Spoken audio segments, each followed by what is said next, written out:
Hello guys, it's time for another game. As I said in the last video, I will take a small break from the commands and color system and play a game from the Men of Iron system. And this is from the volume 1, the Rebirth of Infantry. And if you have followed this channel, you may have seen that about 2 years ago, almost exactly 2 years ago, I did actually play a game of Men of Iron, a Battle of Falkirk. But it didn't go too well. I mean, I was kind of uncertain of the rules and played some things wrong, I guess, there. I've read through the rules again, and for some reason I'm really... I don't know why actually, but I'm kind of not feeling too comfortable with the rules yet. But let's see how this goes this time. I will probably need to check the rules somewhat and so forth during the play, but I hope we'll get a more fluent gameplay this time.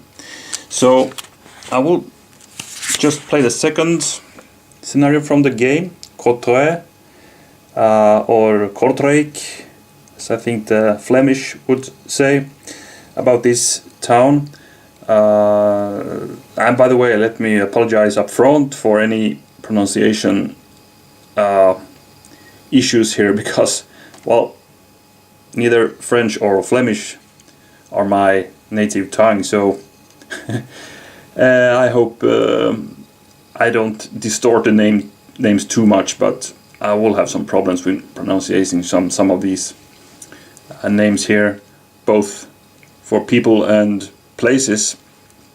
So yeah, I hope you can follow anyway. So this was fought in Flanders, 1302 in the summer, and it was one of the battles of during the Flemish rebellion against the French, who were kind of controlling Flanders at this time. And well, as there were a rebellion again rising up, the French decided to send a big force up to quell the rebellion, and of course they brought with them loads of knights, mounted men-at-arms, and thought probably that they will quite easily just run down the peasants and townfolks that consisted the bulk of the Flemish army here. Because actually there were not too many noblemen in the ranks of the Flemish here, I think, because they were kind of rightfully afraid of the French. I mean, their military might was enormous at this time, and they probably thought, okay, let's keep our heads down and not join, and maybe we can survive this conflict by that. And well, things did not go as expected though for the French. I mean, they did this big attack against in the outskirts of Courtrai, where the Flemish had deployed the troops, mostly infantry, pike infantry, and what they did not know was that or maybe they did know it, but they charged anyway. But the Flemish had dug some what's called ditches just in front of the lines, so by that hindering the enemy or the French cavalry charges to be launched. Here you can see it in the scenario book. This gray line here is the ditch line here, just in front of the Flemish here. So this was a carnage actually. The French, well, they did charge anyway with a horse and got bogged down in these ditches that eventually become just mud and not suitable for horse horse attacks. So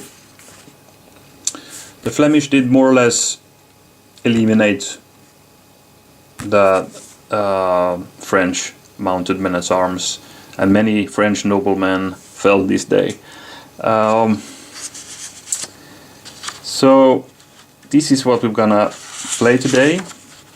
So we see the city here of Courtrai or Courtrai, and there's an abbey here, and here we have a castle where actually there are some French inside, 2 dismounted men-at-arms, and we have a church here as well. Otherwise, we see the French deployed around these, this brook here, and the ditches.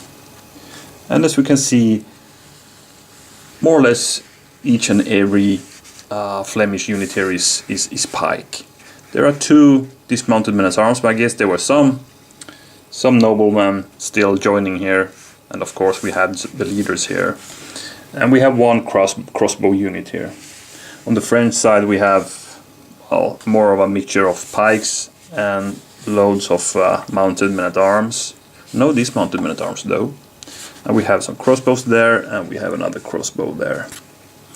So, and here I have set the game up, but we'll return to that shortly. I think I will run a quick introduction here about, I mean, I will not go through the rules that much. I probably will explain some stuff during the gameplay, I mean the base rules, but I think it might be worth to go through some of the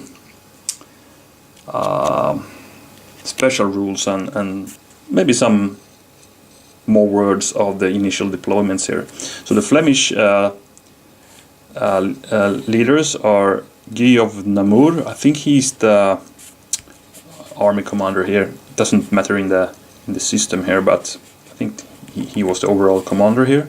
We have Willem of Jülich and John of Rennes.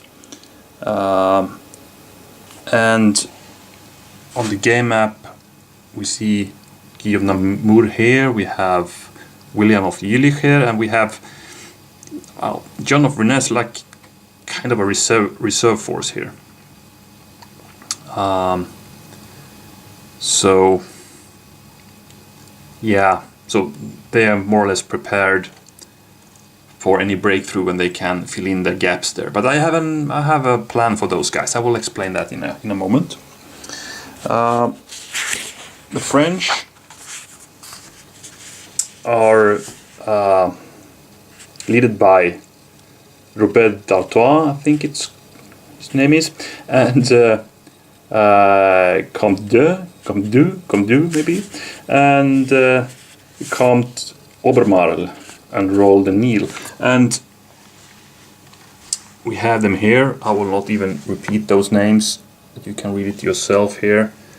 And here we have another guy, Neil, and Robert d'Artois, who is the overall commander of the French here. By the way, I think there was something with Robert's brother who had been killed, and this is a kind of a revenge thingy too. Maybe I mixed these facts up. I think there was some another plot here why he was so eager to go up and well, as he thought, just slaughter these Flemish. Okay, so yeah, for the standards, which are the rally points. I mean, if any units gets retired, they will instantly retreat back to their standards. So the city of Courtrai's standard is there. I have placed it there. It's free deployment of that one. I just thought I'd put it somewhere in the center of the Flemish line. That makes sense to rally there. The French have 2 banners representing the King of France, who's not present here, but his banners. We have one here behind this brook here on the French side, and another one here on the road to Oudenarde. And these were, by the way, fixed setup for these two ones, so I couldn't place them where I wanted to. What else? Well, the French will start the game, activating any command. We have the River Lys, which runs there just outside the town.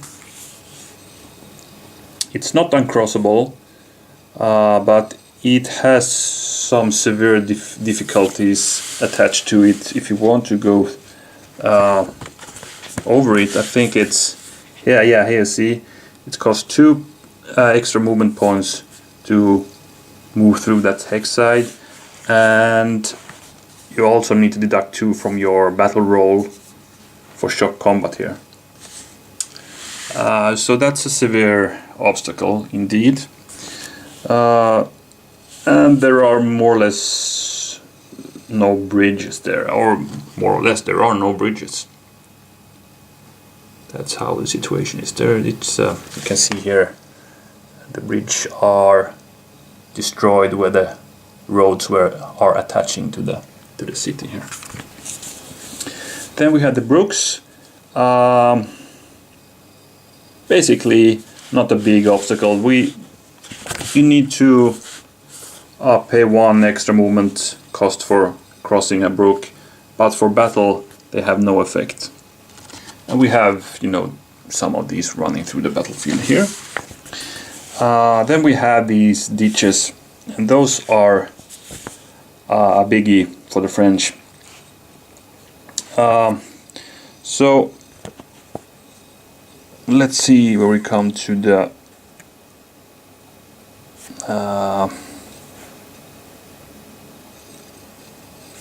here we are. Okay, here we are.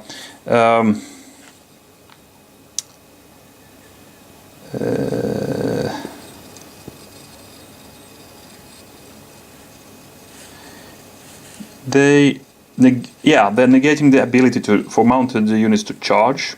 So you cannot charge if you stand on a ditch, or the enemy is on a ditch, or if you need to pass through a ditch during your charge. So they are really a roadblock here for the mounted units. I haven't checked how much it costs to actually move. Okay, 3 for mounted, 2 for other in our foot units to enter a ditch hex. Then we have the town of Courtrai and the buildings, monastery, castle and the church. So okay, first of all it says no unit may enter the monastery hexes. There are 5 of those.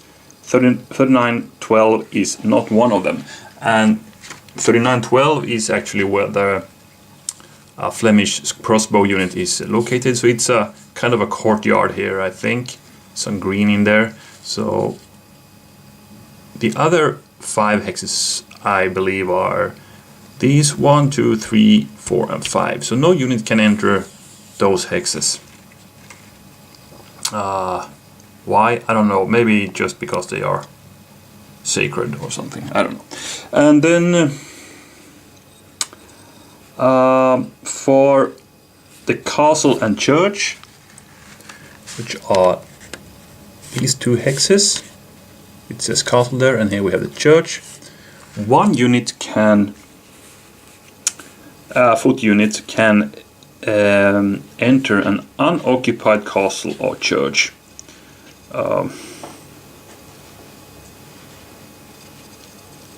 Yeah, and they are really severe in terms of battle modifiers. I mean, it's -3 to attack such a hex, and here we have the building movement cost. It costs 2 to enter a building hex. And then we have the town of Courtrai. You probably don't see much happening there. And it's a bit, I mean, this terrain charts, it's not that clear. It says village here, but I think that means town. So it would cost 2 to enter Courtrai. And same here for the battle modifiers. They also, building a village also have some effect on missile fire, especially building hexes. Let me see what this says. Okay, this is also village, but that's town. Yeah, that must be town because there's no other. There's just a building, but that's the special type of hexes where we have separate buildings. Okay, and they block line of sight. So we have the roads. They negate the cost of entering town hexes and crossing the brooks where there actually is a road crossing the brook there. You cannot move adjacent to an enemy using a road, and they don't negate the effects or cost of ditches. So probably they digged up the roads as well there, the Flemish. Okay, then we have special rules for the guys in the castle.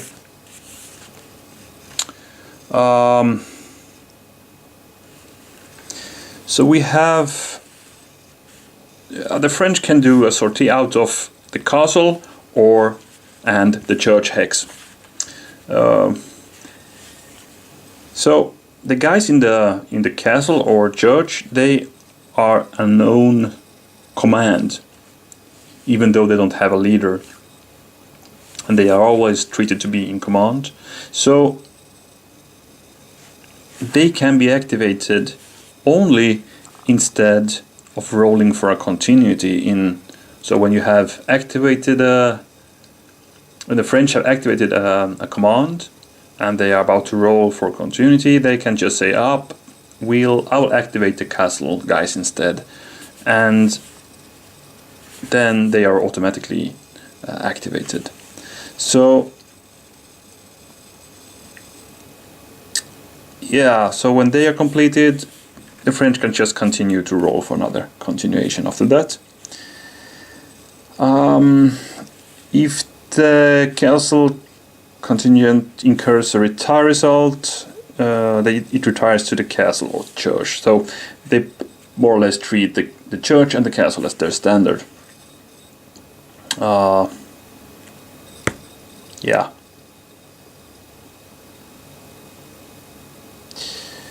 But if the enemy has already occupied those hexes, they are eliminated instead.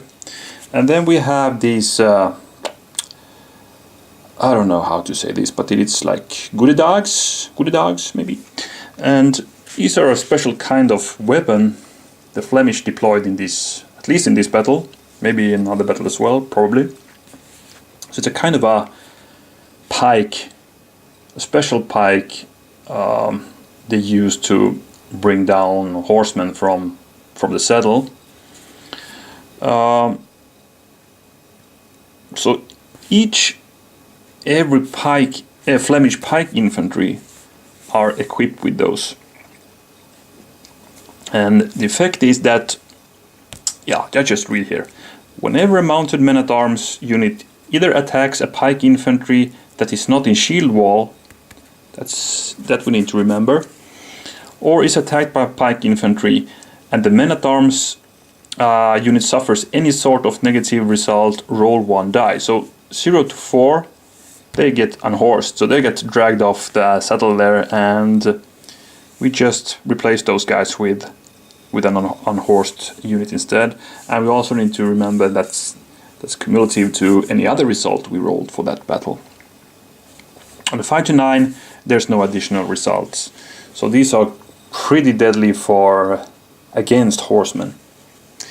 Okay, then we have the shield wall rule. It's only the Flemish that can create the shield wall. The bad thing with doing that is you cannot use these goody dogs when in shield wall. And maybe you already did see when I show the map here that I have actually deployed most of the guys in shield wall here, and of course I have thought about that. I actually think I might do some changes here. Let's get back to that pretty soon. This is not the final deployment yet. I think I might modify it a bit. Okay, so,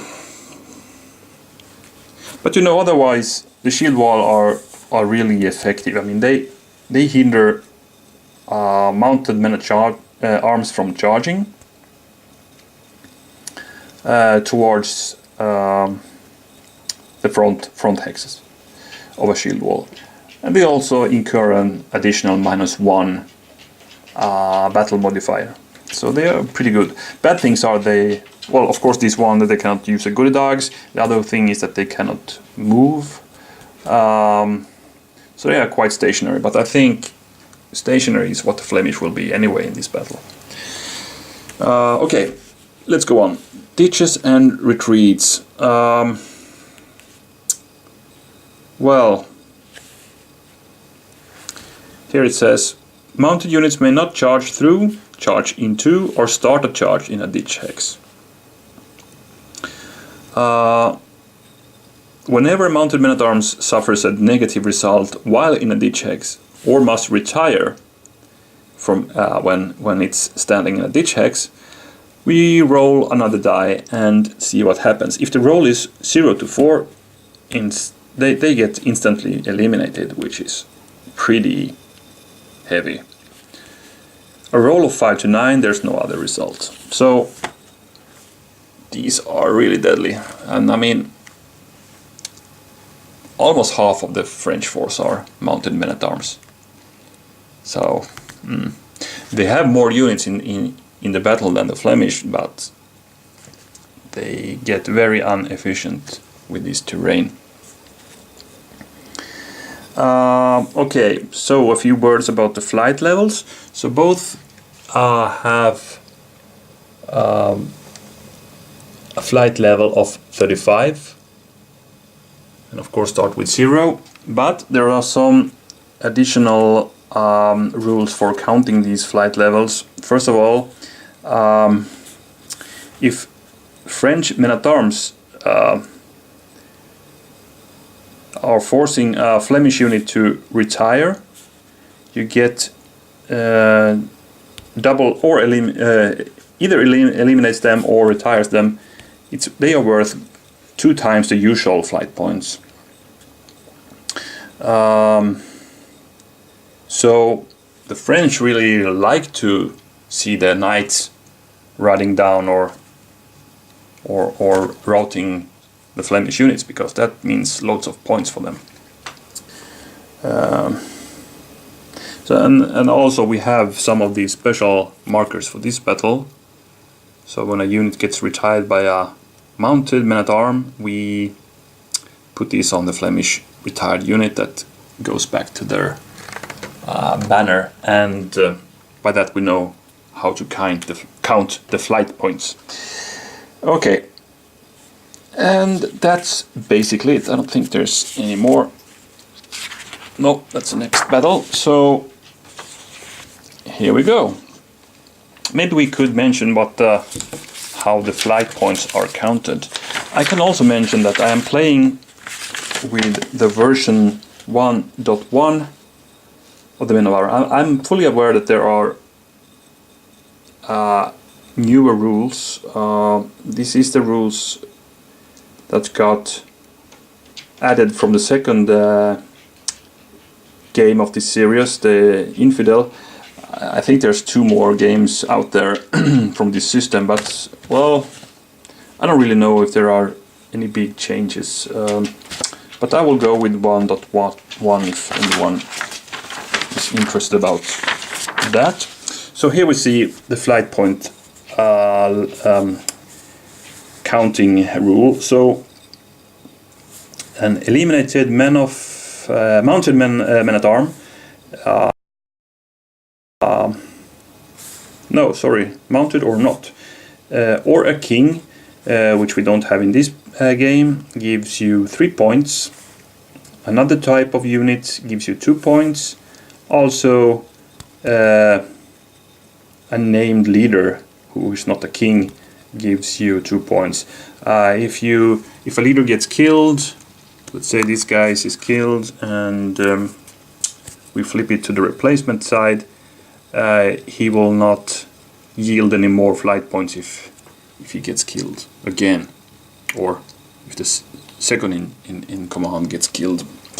That is, so that's how they are counted. I think I'll leave the sequence of play up here. I'm not, as I said in the beginning, I'm not too familiar with the system. I have not really learned it yet, so let's keep that up and close by.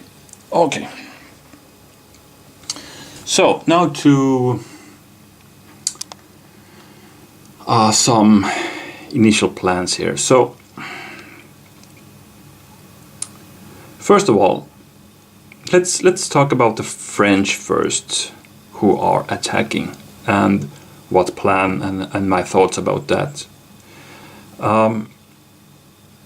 First of all, I'm not too keen to repeat the history here and just attack with my mounted men-at-arms head on towards the ditches against those awaiting pike units. That is just suicide. So, well, of course it could be an interesting study of history, but I still want to give the French some chance to win the game, actually. So here's what I thought. First of all, the ditches are reaching from here all the way here and to here. So on the edges here and close to the town, we have gaps in them. So why not use those? One thing that's good for the French is that they have the advantage in numbers. So we could stretch out the line, forcing the Flemish to extend their line. Because if they don't do that, they will get gaps, and we can pour in wherever we find those gaps. So I was thinking maybe I could start moving some of the pike units here from Neil's command to pour through here. I know it's terrible terrain out there. It's marsh, and then we got this monastery, and I mean, we need to come through here anyway, but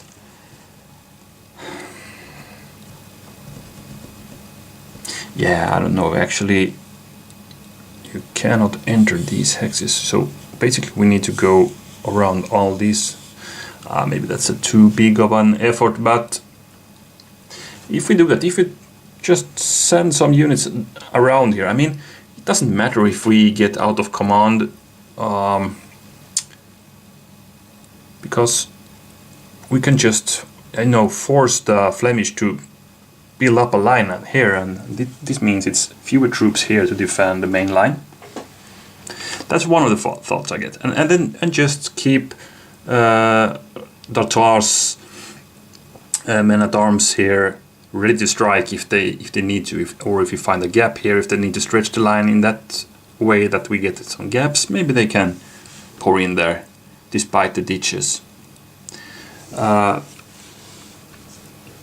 I think the main chance we have here as the French is this flank down here, close to Courtrai or Courtrai, and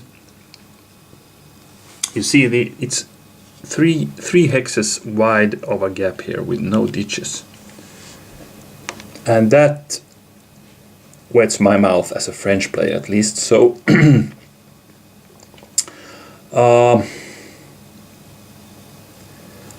if the Flemish stays in shield wall here, we can still not, because I was thinking, okay, why not bring Campus knights over here and charge these guys, of course. If they stay in shield wall, I cannot charge them. I can shock combat them, of course, with a bit of difficulty, but still I don't have to bother of the ditches here at least. So we could get a good fight here. And if we manage to bring a hole here, well, then we are in the rear of the Flemish. And this could be cool. And if we then, at that point, also could activate the castle continent here, we could maybe do a breakout and join forces here. I think, by the way, I forgot something about those guys. They can yield some flight points to the Flemish. Some extra flight points I mean, so let's do a quick check of that. I'm sure I missed something here. Yeah, here it says. Okay, if either of the units that starts inside the castle, remember, normally there's no stacking in this game, but here we have two guys on the same hex actually, and I think that's a special thingy just now. They, as soon as they leave, they can no more be stacked, I think. So it's only for now. I mean, it's I don't know why don't the other guys on the church, but maybe, well, that's a historical thing, of course. They were packed there. Anyway, if any of those guys manage to enter east of the River Lys, east being here, and south of the brook running from 2215 5215, that would be here, probably to here then, yeah. Okay, east of here and south of here, so if they end up here somewhere, or east of the one running 3811 to 4705, meaning this one. So if they end up here, they instantly give the Flemish 5 flight points. So even though it's not too likely, I'd say, it would be nice to get those guys out here and get some more flight points towards the Flemish here. But I will not do that until I have some good troops pouring in here, if I succeed with this. Another cool thing is that we have a crossbow already deployed here now, kind of a good range of the first Flemish unit there. So we can start firing at those guys and follow up with some attacks.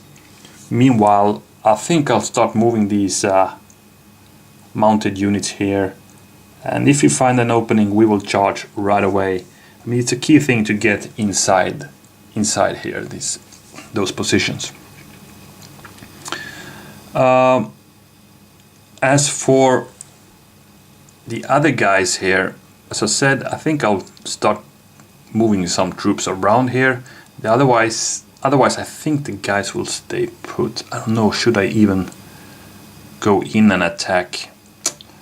Not sure actually. At least not with the mounted guys, but maybe I could put in some infantry. I mean, if we could attack the very edge of the flank and also the crossbow unit there, we could get a hole here and we can start deploying here. And if that happens, then we have some heavy cavalry ready to pour in to the courtyard here and further towards the city and behind the lines here. So that's roughly how I was thinking to play with the French. And since this is empty, so we could, move pretty early with another guy here. And I mean, if we would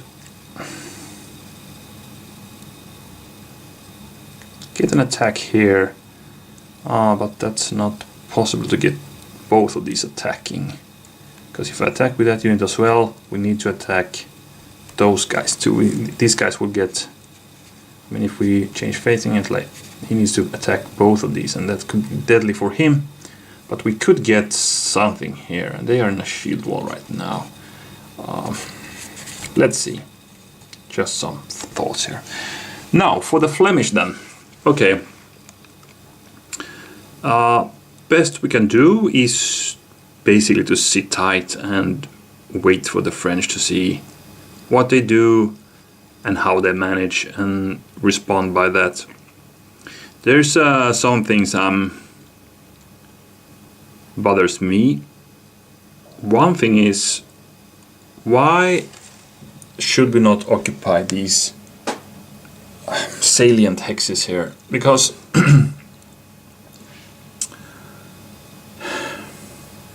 if the French gets control of those, they can bring in the cavalry and do some good attacks here. And I mean, if they force us to retreat, they are suddenly they can even do charges here.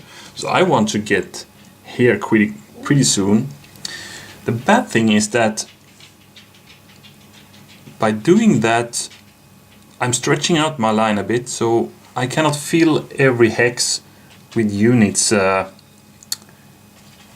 right now that I have in the front line, because I'm just having guys to do that.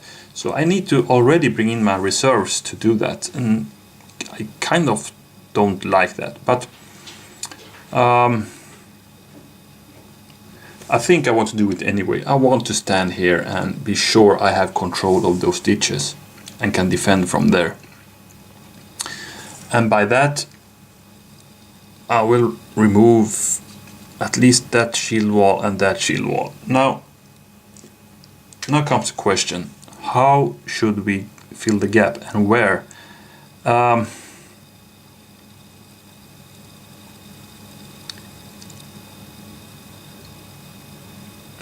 Maybe I should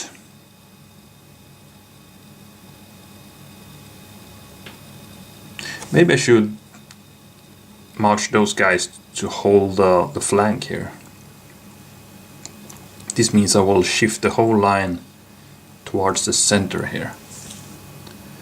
Meaning I need to remove all the shield walls here then in that case. And I think I'll do that. What the heck, I can go back to shield wall the very next turn or next activation.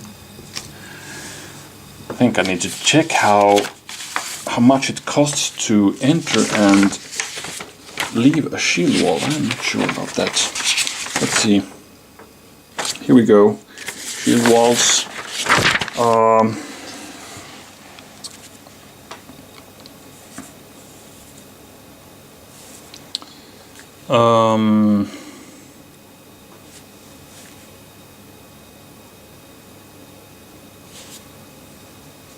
The leader may, at the beginning of a game during setup, that was what I have done, or upon activation and before doing anything else, order these units in his command into or out of shield wall. Place or remove a shield wall marker atop all units in his command, even out of command, to so indicate. I mean,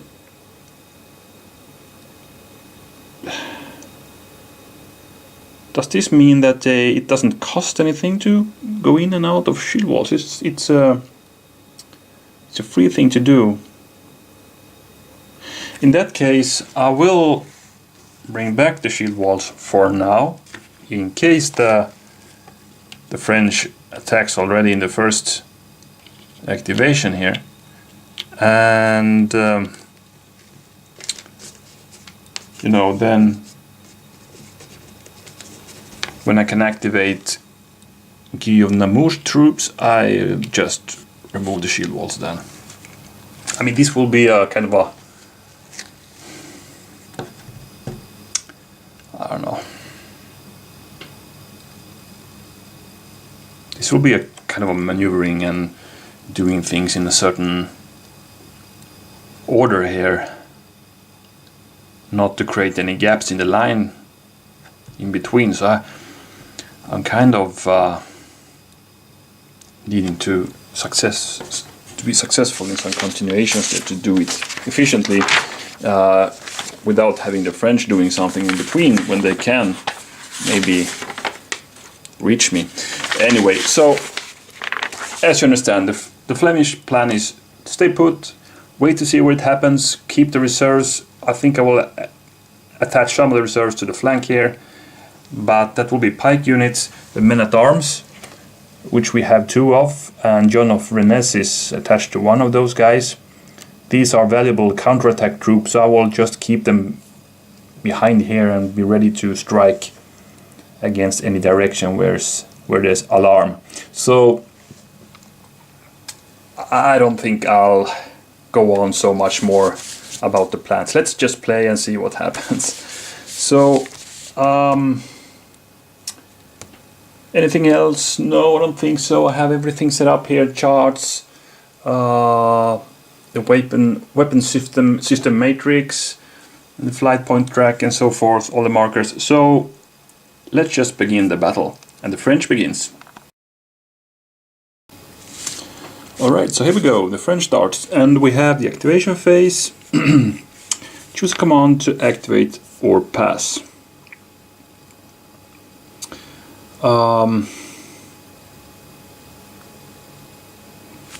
And I think I'll activate Count of Obermal's battle here, the red striped guys, and my plan is to start firing with crossbows against the nearest enemy here, these guys, and see if we can get a hit. Maybe we can disorder them. That would be really nice. Then I actually might move in and attack it already with some infantry, and then later on start pouring up these guys in the back. So let's see. I mean, one thing that's I feel a bit confusing in this system is that you move and fire, and then things come in a. I mean, it says move and fire phase, so you do those actions in kind of a mixed up mode here. So so for in this case, a foot missile unit may fire only at the end of its move. So when I have said, okay, this guy has moved and it's ready, then I can continue. Then I can fire with it, and then I can continue moving other guys. So I want to fire with that guy, but I think maybe I should move it up closer. Let's see what we have here. We have wooden crossbows here, and at 2 hex range, which I am in now, I would get a 0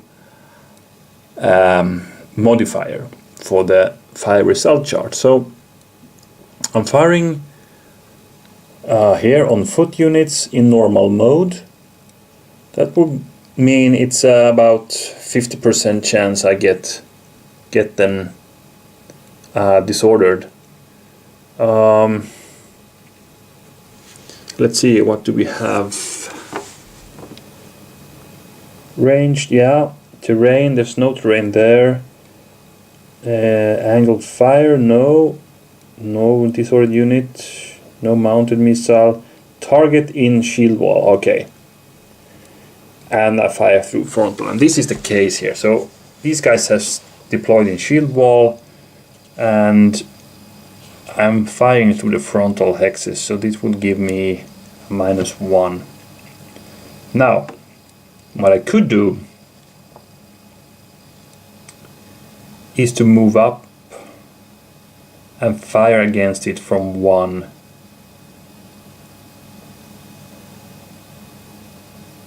hex range, because that would give me a +2 modifier, which would be really nice. Then I have a good chance to disrupt these guys or disorder these guys, and then I could attack them. A bit tempting, but let's see. I move up here and fire. Who's gonna attack him? Okay, I can move up some guys here, and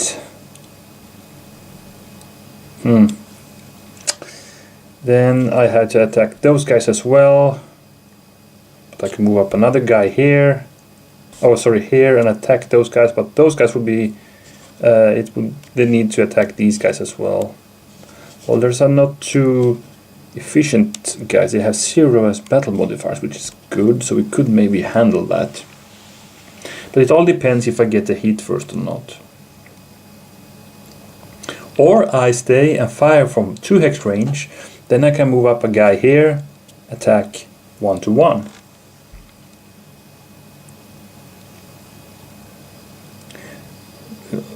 You know what? Prime issue. I need a breach somewhere here in the Flemish lines. That's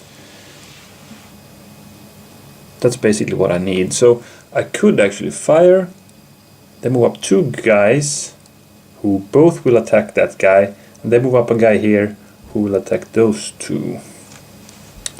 But I wonder, because in this system you have to attack all the units in your front.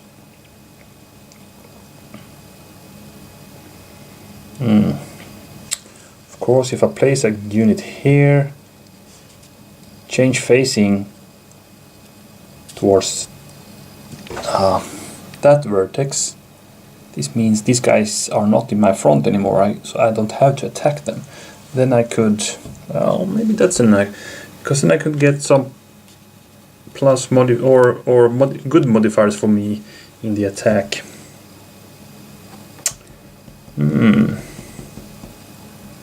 Interesting choices. Okay, so let's get something rolling here. So I will not move the crossbows. I will just fire from 2 hex range. So the range gives me 0, but the shield wall gives me -1. So I need to roll a 6 or more to disort those guys, since I have -1 as the modifier. Let's see what happens. And I got it. I got an 8. So really good. I disordered these guys and they dropped to 0 now as the efficiency. And I can also shock combat them on the disordered column here, which is pretty good.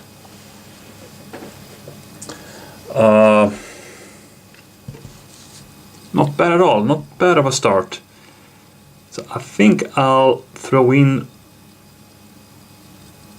pretty much what I can now to attack those guys. Let's see.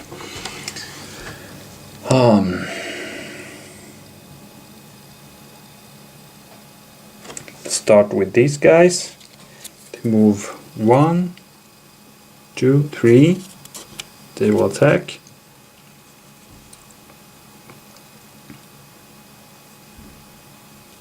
They can move 4 and do 1 phase change in here. Then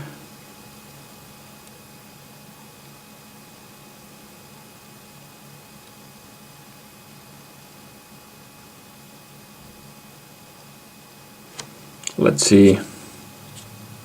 No, let's take this next one from here. Keep my reserves here. So we'll go in here. So I got 2 guys attacking. That's good. Bad thing is I'm showing my flank towards that guy. Maybe I could throw in someone to here, a kind of a good guy. So I'll move the leader here. By the way, wait a minute. He has 4 in range. 1, 2, 3, 4. Okay, so those guys are out of range, out of command. I mean, so they cannot move adjacent to an enemy. Oh boy, there's so much little things in this system to remember. Let's see if I can open a bag here. Just to note that guy as out of command. So now, yeah, let's move him up on the crossbows. Then I can get him in command next turn or next activation. And then we also move up those guys I don't have to attack with them, you know, so I just want to be there to guard against any counterattacks. I will be here and defend my fellows there.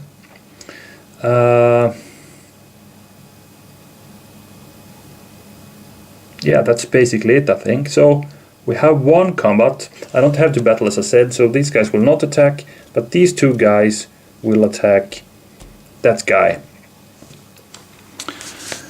So let's see what we have.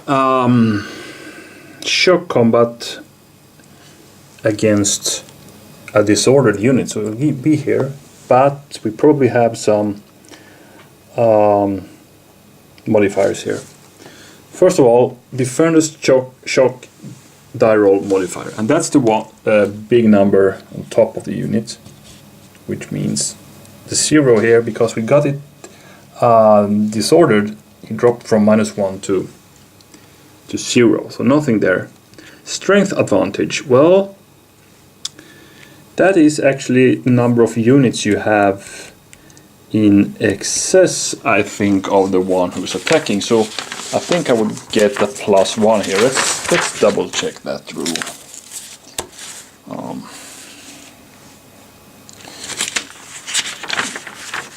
Here we go.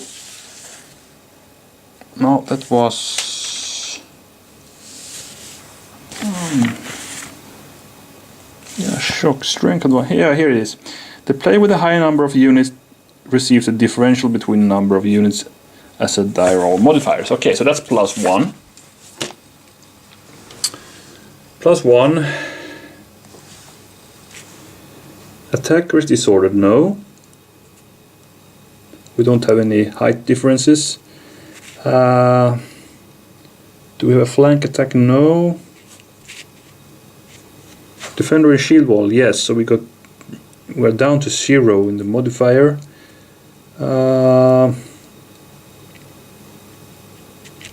Weapon system, but it's pike against pike, so I think that's a 0 then.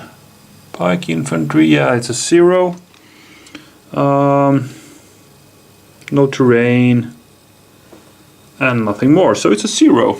So, well, since we are attacking a disordered column, I think we have a good chance to get something good happening. The thing is that if we get it disordered again and nothing actually happens, it's treated as a no result.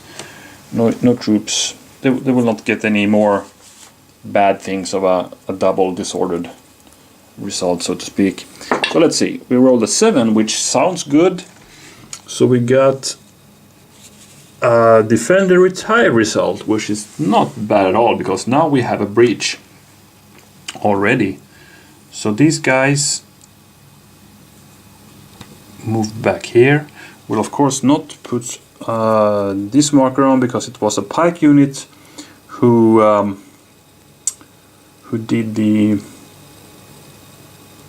inflicted the result on those guys. So they will just go there. Actually, it will stack again with the flag, I think, or the banner. And this means we got 1 flight point, right? Oh man, I'm sorry, I'm really not familiar with this system, but yeah, 1 for each retired unit regardless of type. Okay, so we got the first flight point here. That's a Flemish who suffered that. And now I need to advance after combat, I'm sure of that. Who should do it? Well, I think normally it's the guy with the best battle modifier, but since those guys are both 0s, I'll just move these guys in.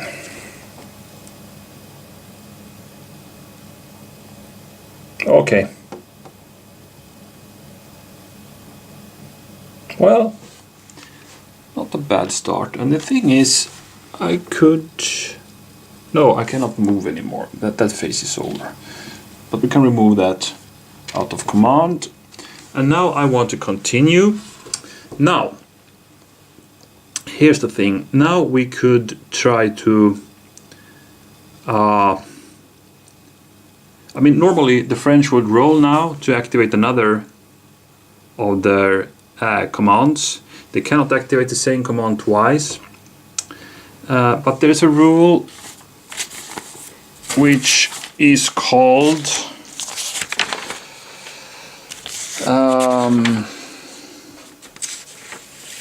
ceasing continuity. So the enemy can now, or the opponent can try to cease the continuity here. So they try to activate their leader, and if they are successful, they just continue and activate that unit or that command. But if they are not successful, then the other guys get the free activation, and that means they could actually activate the same command again as in the last activation, and that could be really bad. But let's see what command rates we have here. We have 4, 5, and 4. So maybe we should try to activate John of Rennes here, and you know, maybe even do a counter-attack here with my men-at-arms. I think it's worth it, because if we don't do that, we could be in a bad position. Or we could just wait out till the French are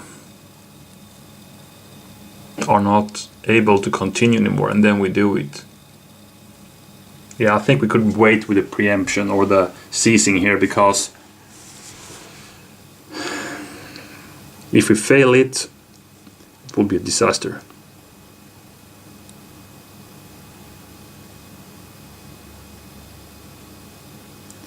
By the way, now when I think of it, I think that guy wasn't out of command, because we had a link with troops here all the way. So I think the word is spread through adjacent hexes.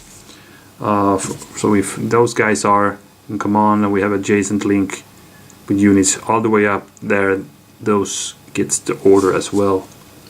I think it's works that way. So it shouldn't hadn't gotten the out of command there. All right. So we don't do this seizure attempt, but we'll let the French continue. They can of course pass if they want, but I think the French want to continue here, and they will try to continue with Camp du, and try to ride here and exploit that gap. So I need to roll a 4 or less to be successful here, and we did. It's going quite good for a French now. So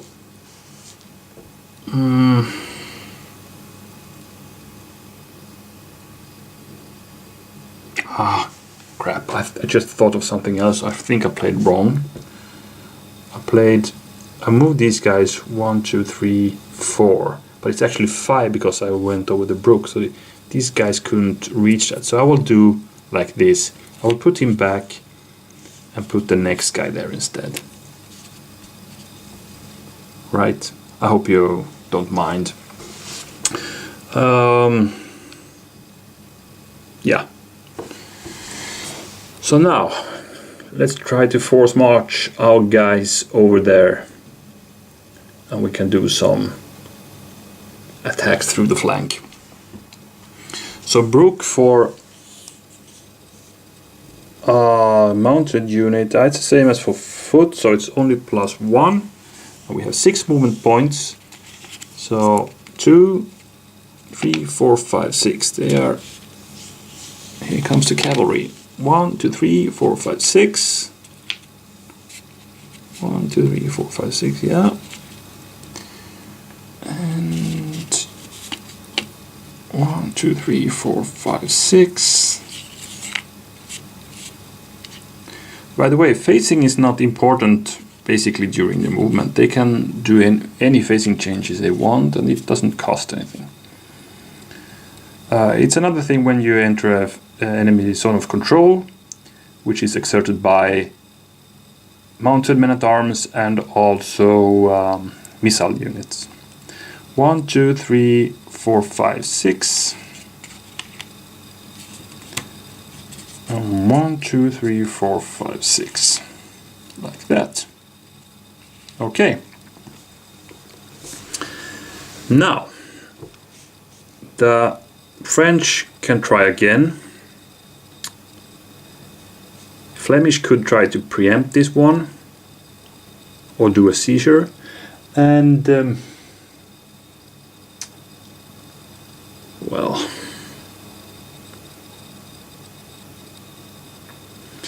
of course I want to activate these again because now I can get in some good flank attacks and even rear attacks which could really break up those guys. But since this is my second continuation attempt, I will need to add one to my roll for each continuation roll I do after the first successful one. So this means I will only activate these guys with a roll of 0 to 2. It's 30% chance, but maybe that's big enough for the Flemish to be worried, so they could actually be hit very hard. So they are kind of afraid here now. Bad thing is, if I try to do a seizure here with John of Rennes and he fails, then these guys will automatically do a new activation. Problems. Should we or should we not try to seizure this? I mean, 30%, it's dangerously high anyway.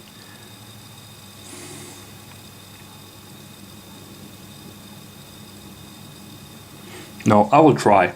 John of Rennes will try to seizure the initiative here. He needs to roll a 5 or less, and then he can move his reserves towards the gap here.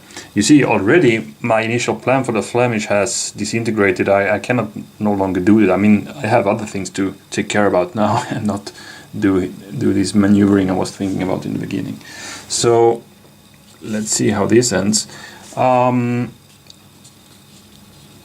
So 0 to 5 to do a successful seizure, and that was a disaster. This means counter Obermall can activate again for free, and boy oh boy, this will hurt. Because none of these guys have a zone of control of the Flemish here, and they cannot, you know, move. So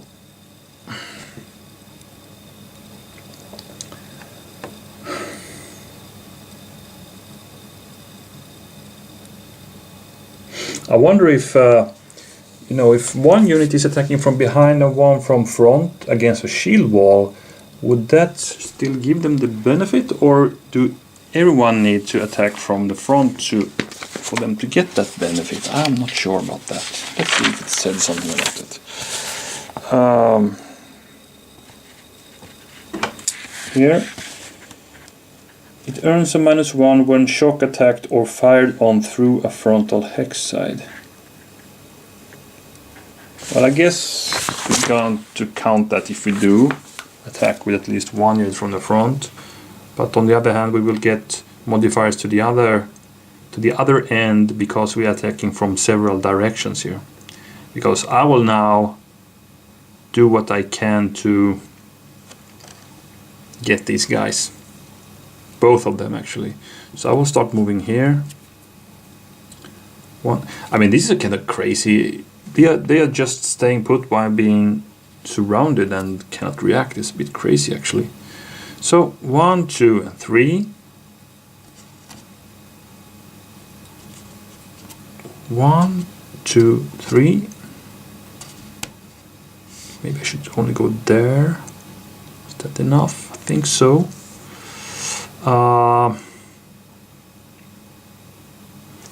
Crossbows will move 1 hex forward and will actually fire against William of Jülich here.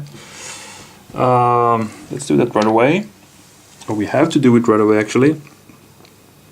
So it's the same thing as last time. We are firing at the 2 hex range, so we don't have any modifiers for range. And those guys are in a shield wall, so I need to deduct 1 from my roll. So I need a 6 or more to hit him. That's a 0, that was a miss. But then we continue with our attacks. 1, 2, 3. Yeah, let's stay there. These guys were in command this time. Also these guys.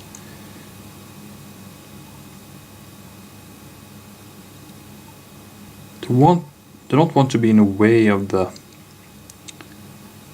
1, 2, 3, 4. I don't want to be in the way of the knights coming in here. They are the iron fist of my army. 1, 2, 3. Oh, let's just put him here as guarding my flank there in case the Flemish comes up with anything. I mean, they could pour out here now and outflank us if they... But it's difficult. Okay, here we are. So we got some battles happening.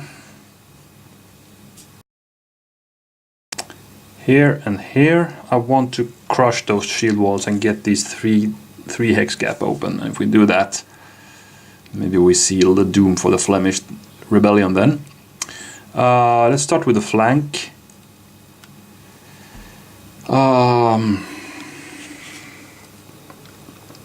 This time we're gonna use the normal column here, but let's see what we have. We have defender shock and dial modifier is a 0. Strength advantage, yes, we got 1 more, so it's +1. No disordered guys, no lower levels. We are attacking from 2 directions, front plus rear in this case, so we got the +4, that's +5 now. But we are attacking through the shield wall, so it goes back to +4 then. And it's pike against pike, so there's no matrix effects here. Weapon system matrix effects. So +4, and that could be pretty bad for the Flemish. So we got a 6, meaning we disordered those defenders here.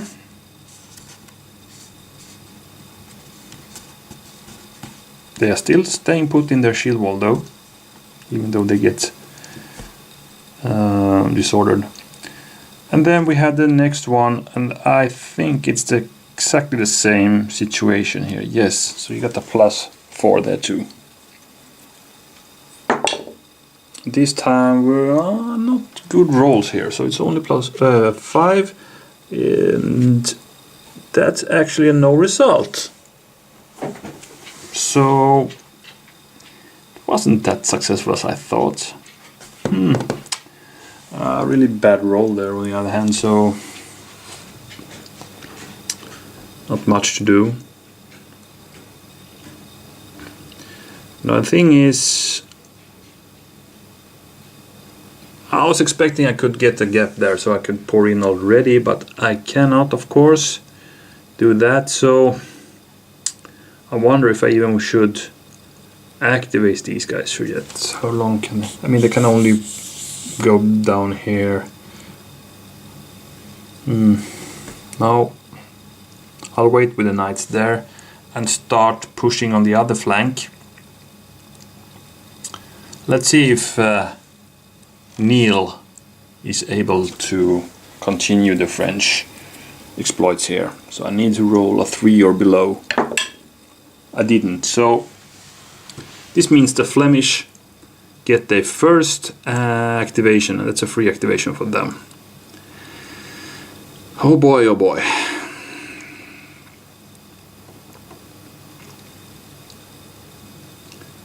Well,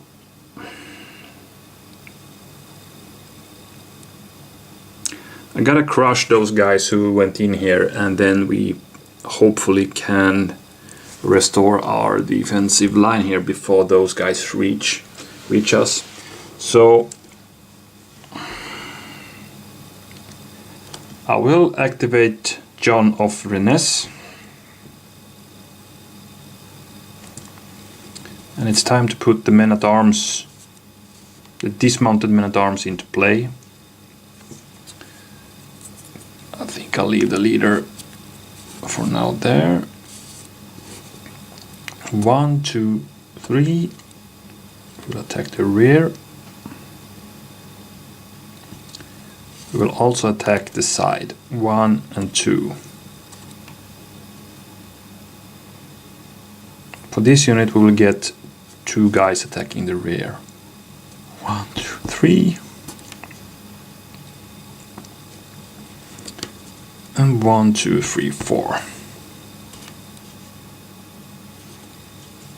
Now this guy, he could actually join up with John back here.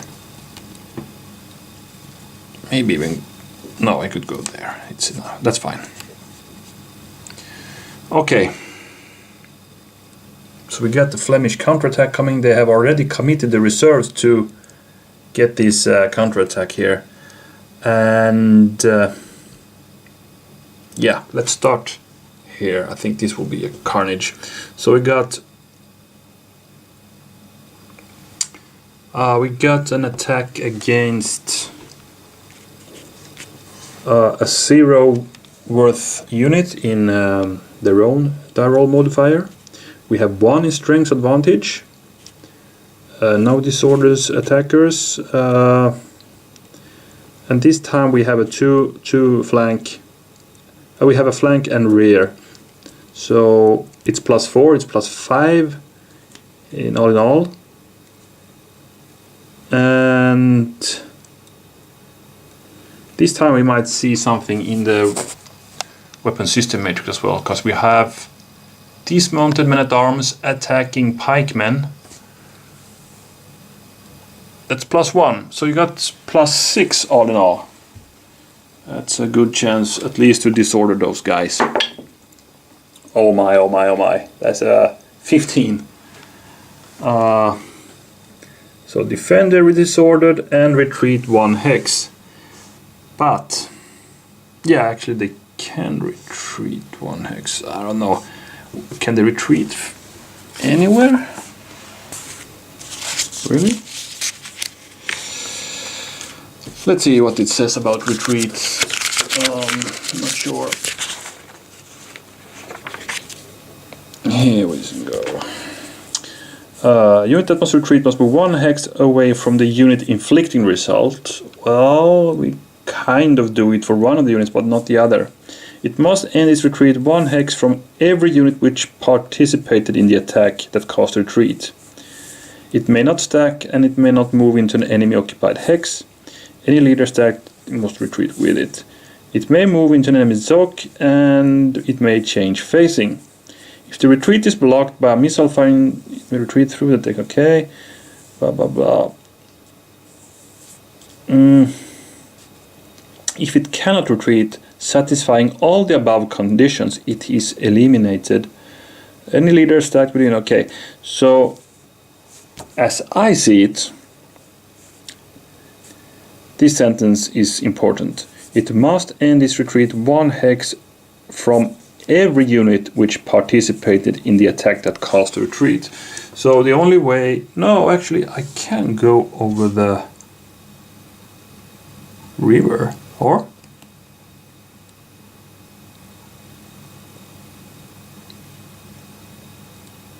Maybe I can retreat onto that island. I mean, kind of crazy, but...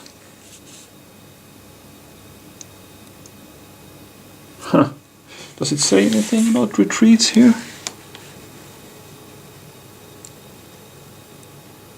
Oh, let's see.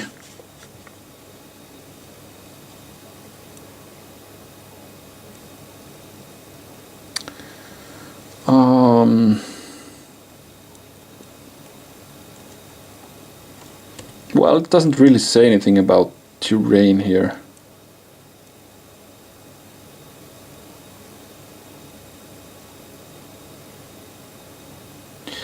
So I guess it could do that, since the revolus is transferable here, so, and it can change facing, so we can even, but we are disordered though, but it can face inwards. Kind of weird, but well, pushed him back and we will follow up here. Let's put it like so, so we don't get a flank attack from the island there. Bit crazy, I think, but well, that's how it goes. We have another one. This time it will be a bit harder for the Flemish to get a good modifiers, because first of all, they have a -2 shock die roll modifier, so it's -2, but we got 1 in strength, so it's -1. Then we are attacking from the rear, that's a +3. We had, what did you say, -1, so it's +2 now, right? And then the +2 +1 for the matrix. So it's +3, I think. I think I counted that correctly. So +3, and we rolled a 7, so it's a 10. I think that's the same result. Yep. So disordered and retreats 1 hex. So those guys get pushed back, not over the brook, but here, and the men-at-arms follows. So we got the line intact here with the reserves again, but still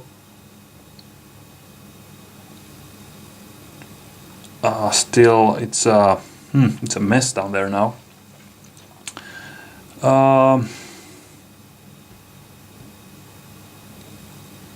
So what can we do? The Flemish would of course like to try to continue this, and I think it's Willem of Jülich who needs to try then. Let's see if he manages. So we need to roll a 4 or below to be successful.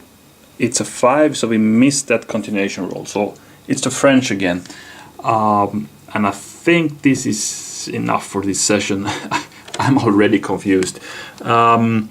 So what have you seen?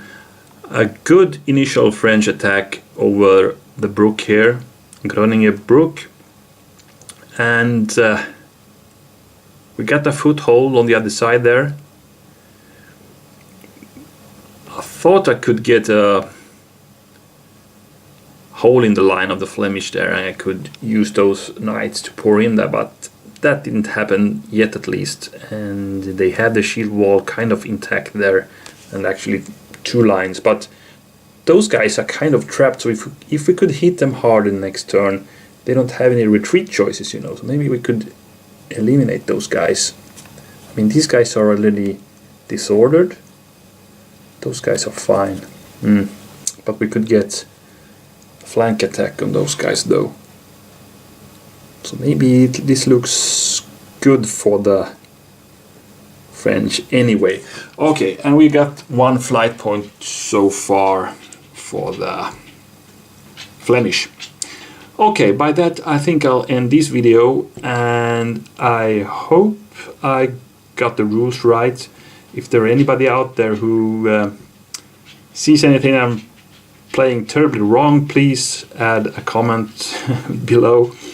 I would be very happy to hear about it in that case, so I can repair my mistakes. And yeah, thanks for watching, and let's see how this turns out in part 2. Bye for now.